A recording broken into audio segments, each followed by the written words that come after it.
Hola y bienvenidos a este resumen de un libro buenísimo que me recomendó uno de mis amigos coaches, Steve Wilson. Él es inglés y lo es el autor de este libro también. El libro se llama El poder de la ignorancia y el autor se llama Dave Trott, que es un director creativo, redactor y autor y ha fundado muchas agencias de publicidad. Esa es su especialidad.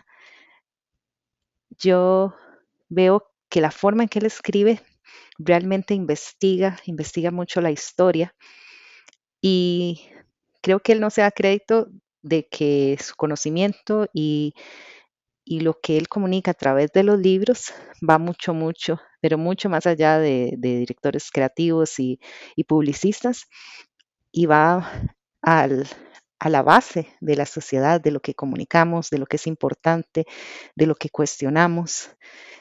Él habla en este libro de El poder de la ignorancia, que justo lo escuché en Audible. No lo he encontrado en español, seguiré buscando, pero hasta el momento solo lo he encontrado en inglés. Dice, el poder de la ignorancia es cómo crear soluciones que emergen cuando admitimos que no sabemos. Eso me recuerda también eh, Sri Ravi Shankar hablaba de cómo nosotros podemos decir no sé o podemos decir no sé, como desde ese sentimiento de, wow, ¿qué habrá más allá?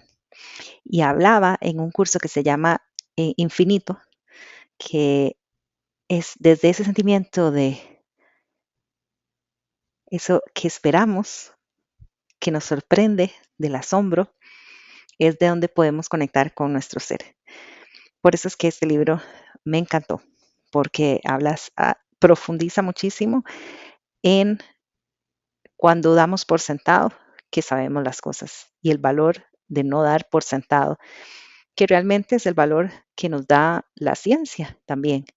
Pero también algunos de los ejemplos que vamos a estudiar, vamos a ver que también la ciencia no es solo la lógica, porque a veces la lógica, pensar, digamos, demasiado em, lineal, en vez de una ciencia como las ciencias antiguas, si nos vamos a la tradición en India, los griegos, vamos a ir viendo que es una ciencia que piensa en 360 grados.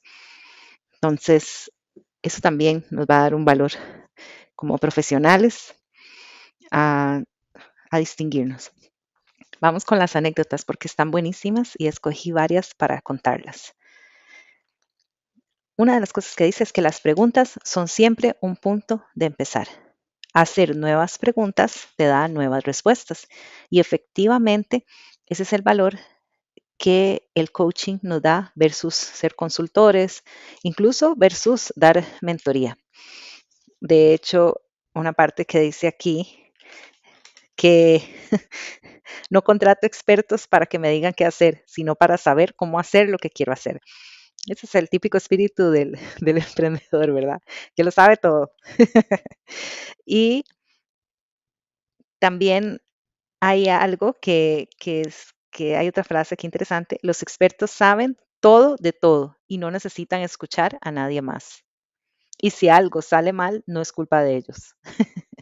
Entonces, por eso, en mi experiencia, especialmente dando coaching a emprendedores y dando coaching a este, nuevos talentos, a personas en transición de carrera en diferentes puntos de su profesión, de su vida,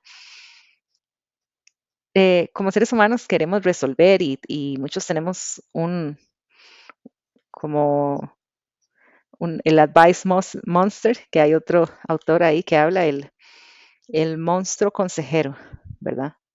Eh, y no, realmente si nos comprometemos con ese camino de descubrir, de encontrar evidencia, de seguir el valor que se va generando, entonces vamos encaminando nuestra forma de pensar hacia una amplitud.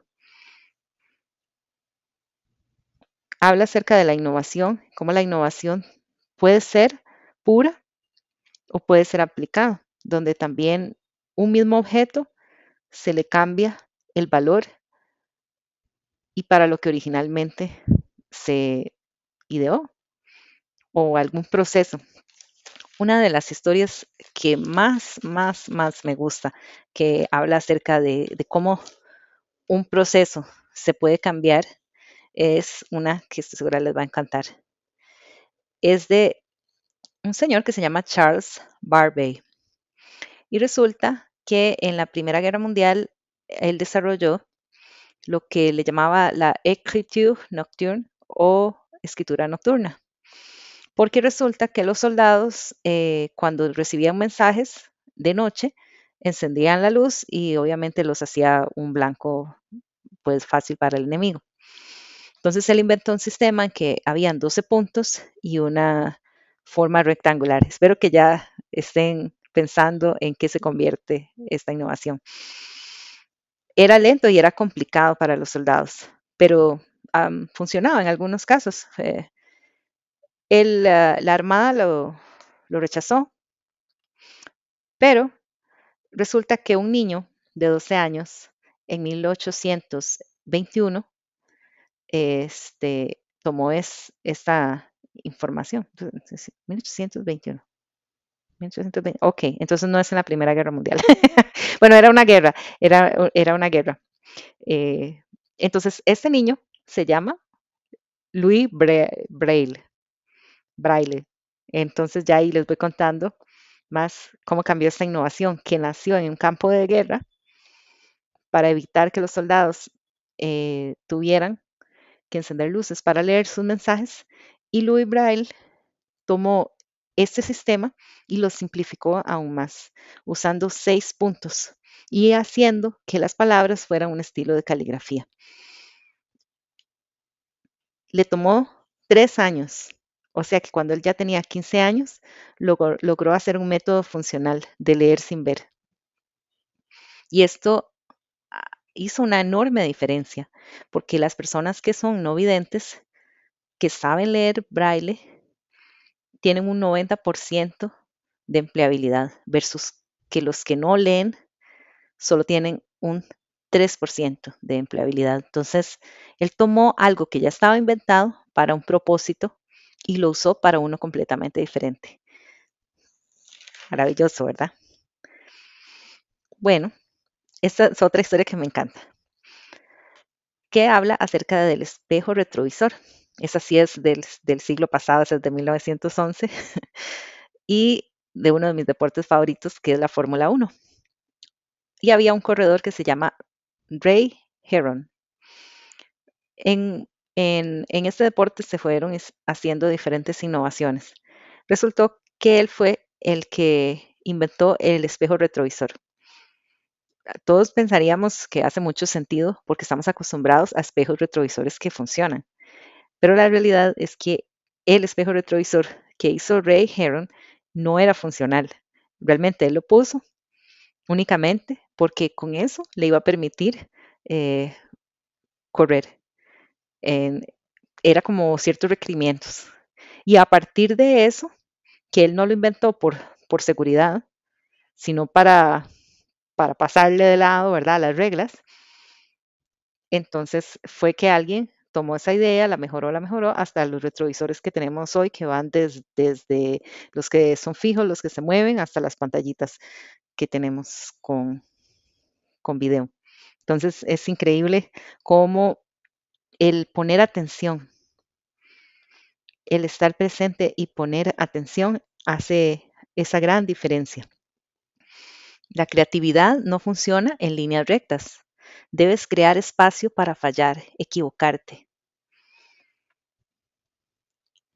Bueno, y algo que me pareció muy valioso, y a veces cuando existen temas controversiales en los que tenemos opiniones diferentes, en las que los valores son diferentes, en las que vamos por metas diferentes, tendemos a apagarnos a lo que esa otra persona está diciendo. De hecho, me recuerdo esta semana, mi esposa estaba viendo un documental de algo ahí que en general yo no estoy muy de acuerdo y tras de eso lo estaba viendo como con el volumen súper alto y de una persona específica que yo considero que pues hay ciertas cosas que no están bien.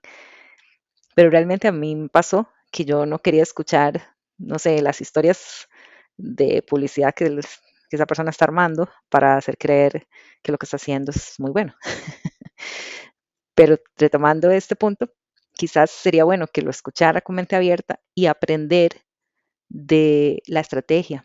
Quizás eso no significa que me voy a convertir a pensar que lo que esa persona está diciendo es cierto o que sí es muy moral y valioso lo que hace, pero es eso. Y de hecho, en mi carrera de relaciones internacionales, eso se hablaba mucho en análisis de los discursos, en análisis de las noticias, nosotros poder ver el hecho detrás de lo que se comunica.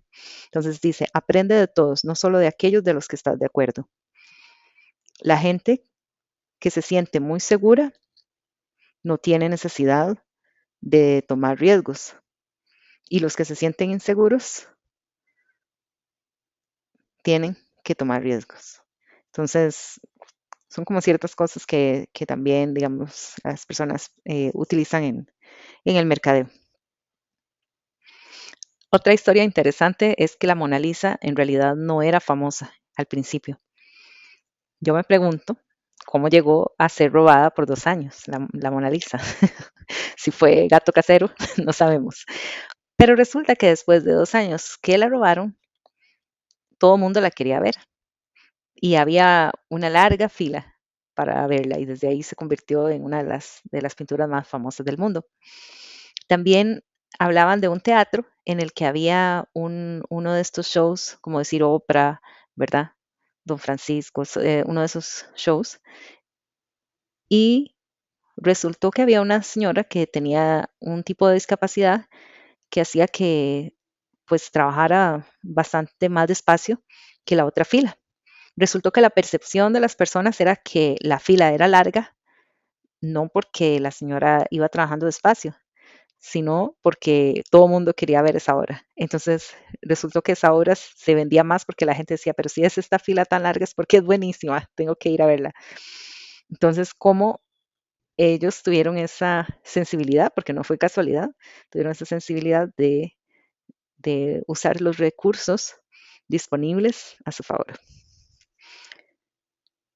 Y esto me encanta también de otra persona innovadora, que es una mujer que se llama Margaret Calvert. Todo lo que son las, los, la seguridad vial, las diferentes simbologías o signos que utilizamos, esos se inventaron en el Reino Unido. Entonces, fue una mujer, y fue esa señora Margaret Calvert, la que estandarizó, le llaman semiótica. Entonces, ella diseñó de una forma muy sencilla que ustedes lo reconocerán cuando caminan o cuando manejan. Los cuadrados son información, los triángulos son advertencias y los círculos son órdenes. De hecho, se utiliza no solo eh, en las carreteras, sino se utiliza dentro de laboratorios, ¿verdad? Esta semiótica o lenguaje visual se utiliza alrededor del mundo. Entonces, lo sencillo, haz lo complicado simple y funcional. Ella decía que la decoración, la subjetividad, la preferencia emocional, eso no importaba, sino que lo que importaba era que fuera funcional. Me encanta. Me hubiera encantado que fuera diseñadora de modas también. Le compraría de fijo algo. Mm, bueno, vamos a buscar otra. Esta me encanta también. Resulta que había un adolescente cuando inició iPhone y resulta que al principio había, como decir aquí, Claro, Tigo y así. En Estados Unidos hay una marca que se llama AT&T. Entonces resulta que ellos habían hecho que el iPhone solo podía ponerle un chip de AT&T. Resulta que George Hobbs, este adolescente, hizo como un hack porque él tenía su línea con otra empresa que se llama T-Mobile. Entonces no fue como que robó información de alguien, no, sino como que él logró hacer algo en su celular para que él pudiera usar el chip de su preferencia. La respuesta de Steve Jobs fue bastante en contra, pero claramente Steve Wozniak, que es en realidad el ingeniero y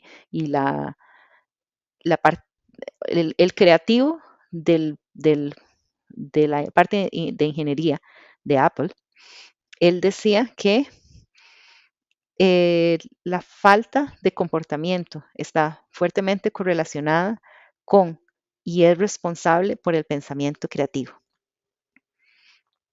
Obviamente, porque él, justamente eso fue lo que él hizo, hacer una disrupción de lo que se pensaba que una computadora tenía que ser.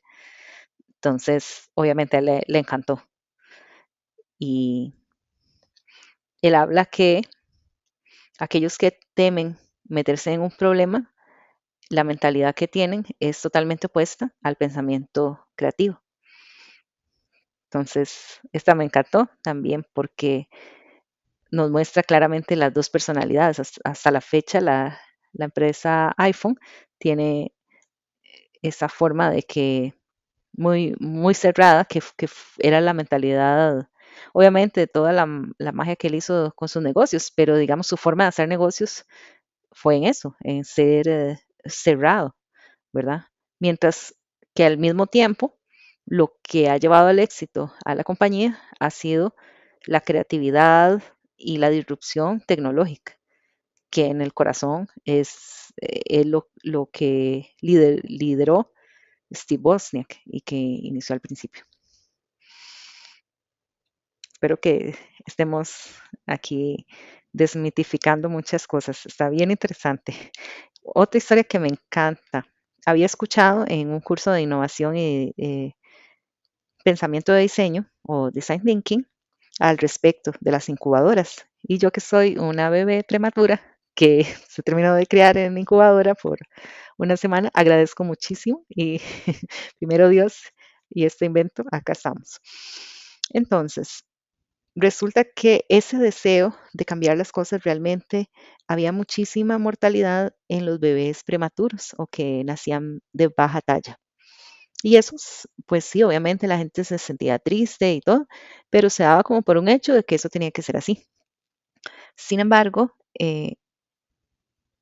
hubo, hubieron dos científicos, Etienne Antonio y Pierre Boudin, que son franceses, y ellos consideraban que eso no era aceptable, que los bebés, porque nacieran antes, estaban destinados a morir. Y ellos trajeron a su mente cómo el calor en las aves y bueno, en otros animales como los reptiles, ¿verdad? También, que el calor es lo que hace, digamos, pero especialmente las aves, porque son las que empollan, porque los reptiles no empollan. En las aves iba haciendo que esos pollos pudieran nacer, ¿verdad? El, el retener la luz y el calor. Entonces, una de las primeras cosas que empezaron a usar fue una botella con agua caliente. Entonces, vean que de lo muy sencillo. Inicialmente, eso lo empezaron a probar y fueron muchos años. Fueron a muchas ferias y, y realmente a la comunidad científica no la lograron comprar, pero a las mamás y los papás sí. Entonces muchas familias estaban dispuestas a hacer este tratamiento experimental, ¿verdad? Con tal de salvar a sus bebés. Y entonces ellos contrataron justamente enfermeras y a través de este apoyo con las enfermeras pudieron ir trabajando con las familias y lograron un 85% de sobrevivencia de esos bebés con las incubadoras versus 25,000 sin incubadoras. O sea que estábamos hablando de 8,000 bebés a los que ellos durante ese tiempo lograron salvar. Entonces, esto fue retar a la sabiduría convencional o al status quo o al conformismo, porque eso es lo que existía, un conformismo de que un ser humano, si nacía así, pues ni modo, se iba a morir. La sabiduría convencional a veces nos dice no cuestiones a la gente en autoridad. ¿Por qué? Porque eran esas grandes academias de la ciencia, ¿verdad? Y ellos dijeron, no, pero es que yo sé que lo que estoy haciendo va a ayudar, creo en esto y voy a conseguir el apoyo. Los que dicen que no se puede hacer no deberían estorbar a los que lo están haciendo. Ese es un proverbio chino. Entonces, ese me encantó, porque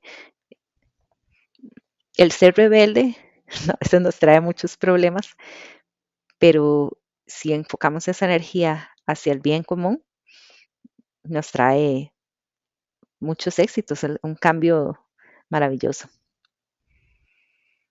Hmm. Una de las que me sorprendió un montón, sí fue después de eh, la Segunda Guerra Mundial, donde en los aliados, ¿verdad?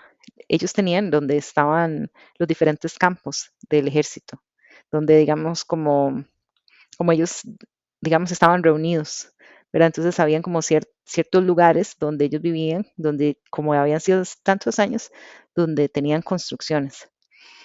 Pues resulta que eh, después de la guerra, mucha gente que había estado, las personas que habían estado trabajando en esos países aliados, querían de tomar vacaciones, porque ya, o sea, ya que dicha, ya me desconecto. Pues resulta que una de las cosas que hicieron fue convertir en lugares de descanso, como estilo como posadas o hoteles, lo que hoy sería un Airbnb, los campos donde descansaban los militares. Nada que ver, ¿verdad? Pero la reflexión de esto es, ¿qué quiere la gente ordinaria? Muchas veces buscamos cosas muy complicadas y la gente como usted y como yo, ¿qué es lo que está buscando esa gente que necesita? Y a partir de ahí esa innovación. Otra historia muy divertida fue la de estas puertas giratorias y resulta que este era un señor que no era muy caballeroso y como que la verdad no le parecía que los hombres tuvieran que andar abriéndole las puertas a las mujeres y él estaba pensando en cómo podía pasar eso, ¿verdad? Que se le pudiera abrir la puerta a la mujer sin que él tuviera que abrir la puerta. Y entonces así fue como se inventó las puertas revólver. Y además de eso, como lo vendieron era porque era una puerta que era silenciosa y también especialmente en estos países de 4 estaciones donde hay nieve y hay lluvia y eso mantenía la nieve y la lluvia afuera. Entonces, también se me encantó. Y, por supuesto, en un partido de Alemania y Argentina, hace muchos años no existían las tarjetas amarillas y rojas. Y entonces resulta que el árbitro le dio una amonestación a uno de los jugadores y como que no se entendieron entre los dos por qué había pasado. Y a razón de esto el árbitro llegó y estaban como, ¿qué vamos a hacer? Y conversando junto con la esposa, se les ocurrió la idea del semáforo. Entonces, de ahí salió la tarjeta amarilla y roja de un partidazo entre Alemania y Argentina. Y bueno, esas son mis anécdotas favoritas, parte uno. Hay otras anécdotas más, pero espero que les pueda haber inspirado a ir en contra de lo convencional y a escuchar a su intuición y a realmente creer en ustedes, seguir adelante cuando saben que la evidencia los respalda con sus ideas. Muchas gracias.